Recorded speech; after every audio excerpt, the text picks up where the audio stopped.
La parole est à présent à Madame Sandrine Rousseau pour le groupe Les Écologistes. Merci Madame la Présidente. Ma question s'adresse à Monsieur le Premier ministre. Le 9 février dernier, le préfet de Seine-et-Marne a signé un arrêté autorisant 2 forages pétroliers à proximité des sources des eaux de Paris, près de Fontainebleau, dans une zone Natura 2000. 2 forages pétroliers qui menacent, selon Dan Lert, président des eaux de Paris, de contaminer et polluer de manière irréversible l'eau potable utilisée par 180 000 franciliens. Ça rappelle Stocamine. Nous apprenions le mois dernier que l'eau distribuée par Nestlé avait fait l'objet d'un filtrage en raison de contaminations bactériennes récurrentes. L'ANSES a révélé que certaines sources de ces eaux minérales étaient également polluées par des produits chimiques. La semaine dernière, c'est Perrier qui a dû détruire 2 millions de bouteilles. Nous avons donc réussi l'exploit de polluer même les sources d'eau les plus inaccessibles. En 1970, nous disions de nous-mêmes que nous n'avions pas de pétrole, mais que nous avions des idées. Est-ce parce que vous n'avez plus d'idées que vous cherchez du pétrole?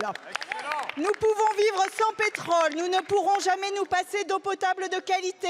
Aujourd'hui, les nappes phréatiques ne sont pas suffisamment protégées. Cette autorisation est par conséquent irresponsable. Le député concerné s'en inquiétait déjà en 2020 et écrivait dans une lettre « Le projet constitue un risque pour la qualité des eaux sur et au-delà du territoire ». Aujourd'hui, ce député, c'est votre ministre de la Santé, Frédéric Valletoux. Monsieur le ministre, ma question est en fait une demande.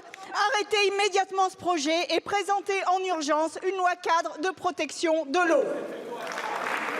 Je vous remercie. La parole est à Monsieur Roland Lescure, ministre de l'Énergie et de l'Industrie. Madame la Présidente, Mesdames, Messieurs les députés, Madame la députée Sandrine Rousseau. Une députée qui envisage publiquement de ne pas respecter la loi, c'est quelque chose. Mais une députée de la Nation qui enjoint le gouvernement à ne pas respecter une décision de justice, alors là, vous passez toutes les limites. Toutes les limites, Madame la députée.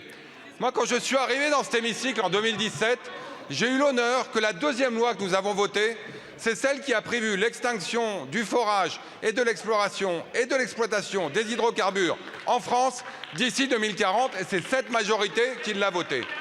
Et c'est dans le cadre de cette loi, Madame la députée, c'est pas trop tard, Madame la présidente Châtelain, on a encore 60% de l'énergie en France qui vient d'hydrocarbures. Il y a 1% qui vient de France. Vous préférez vous masquer les yeux et qu'elle vienne du bout du monde.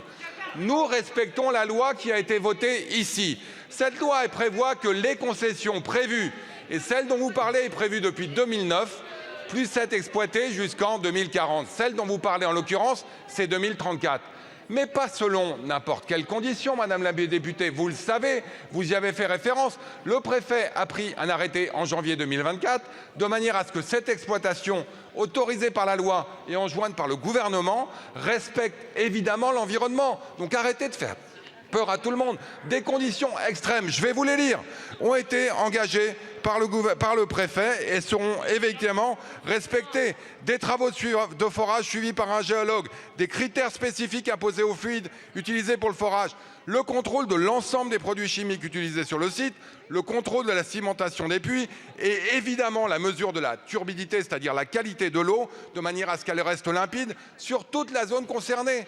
Donc oui, nous respectons la loi, nous respectons les décisions de justice et oui, nous respectons aussi l'environnement, Madame la députée. Merci beaucoup, Monsieur le ministre. Madame la députée. Vous protégez les intérêts des lobbies quand nous protégeons la planète. Vous qui cherchez le ruissellement avec les dents, qu'au moins il soit fait d'eau potable saine. Je vous remercie. La parole est à